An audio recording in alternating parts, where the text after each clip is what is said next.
નમસ્કાર. સફળતા જિંદગીની હસ્તરેખા નથી હોતી, ચણાયેલી ઇમારત એના નકશામાં નથી હોતી. સ્વપ્ન તો આપણે બધા જોઈએ છીએ, પણ તેને સાકાર કરવા માટે કઠોર પરિશ્રમ જરૂરી છે. જીવનમાં સફળતાને પામવી હોય તો સ્વપ્નની પાછળ દોડવું પડે. સ્વપ્ન થકી જ સફળતા સાંપડે છે. પણ માત્ર સેવવાથી કશું થાય નહીં. અને એટલે જ તો સંસ્કૃતના એક શ્લોકમાં કહેવાયું છે કે ઉદ્યમેન હિ સિદ્ધ્યંતિ કાર્યાણીન મનોરથે નહીં સુપ્તસ્ય સિંહસ્ય પ્રવિશંતિ મુખે મૃગાહા. આત્મવિશ્વાસ રાખી આપણે આગળ વધીશું તો આપણા સ્વપ્ન સુધી ચોક્કસ પહોંચી શકીશું. આજની આપણી હાર એ કાલે આપણી જીત પણ બની શકે. આપણે પ્રયત્ન કરવાનું કદી છોડવું ન જોઈએ. સરળ રસ્તા કરતાં એક કઠિન રસ્તા આપણને જીવનના ઘણા પાઠ શીખવી જાય છે. કહેવાય છે ને કે એક પથ્થરને મૂર્તિ બનવા ઘણું ટીચાવવું પડે છે અને આખરે એ જ મૂર્તિનું પૂજન થાય છે. નાના નાના સપનાઓને પૂરા કરીને જ મોટા સપના પૂરા થાય છે. બસ એ સપનું સાકાર કેવી રીતે કરવું તે આપણા હાથમાં છે.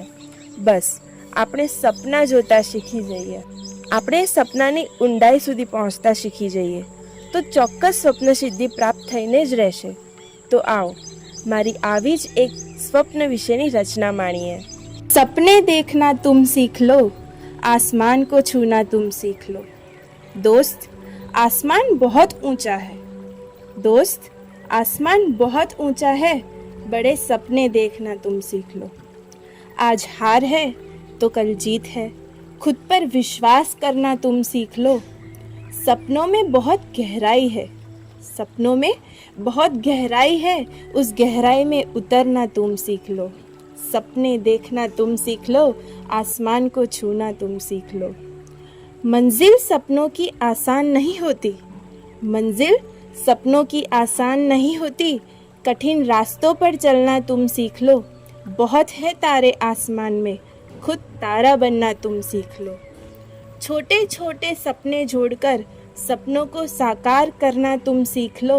सपने देखना तुम सीख लो, आसमान को छूना तुम सीख लो. સ્વપ્ન વિશેની આ રચના તમારા હૃદયને જરૂર સ્પર્શી ગઈ હશે, ખરું ને?